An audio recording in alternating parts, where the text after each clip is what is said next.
మీకు కూడా నాలుగు బిర్యానీ అంటే ఇష్టమేనా? వీడియోని లైక్ చేసి చెప్పండి. మరి మీకు ఆ బిర్యానీని చేయడం వచ్చా? చేయడం వస్తే ఎన్ని రకాలుగా చేయడం వచ్చు కామెంట్ సెక్షన్ లో చెప్పండి. ఈ రోజు మనం ఇక్కడ బిర్యానీని రొటీన్ గా కాకుండా వెరైటీగా చేసుకుందాం. మంచిగా పుదీనా కొత్తిమీర ఫ్లేవర్స్ తో టేస్ట్ అయితే చాలా బాగుంటుంది. తప్పకుండా ట్రై చేయండి.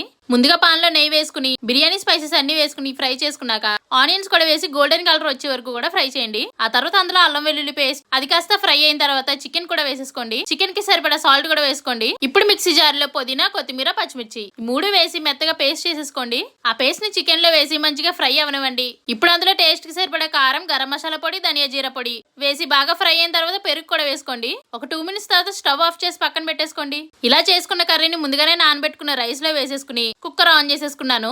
నిమ్మరసం కూడా యాడ్ చేసుకోండి. రైస్ కి సరిపడా సాల్ట్ అయినా వాటర్ లోనే వేసేసుకున్నాను. కుక్కర్ ఆఫ్ అయిపోయాక చూసారా టేస్టీగా బిర్యానీ కాంబినేషన్ గా చికెన్ ఫ్రై కూడా చేసుకున్నాను. ఈ 31st కి తప్పకుండా ట్రై చేయండి. వీడియో నచ్చితే లైక్ చేసి సబ్స్క్రైబ్ చేసేయండి.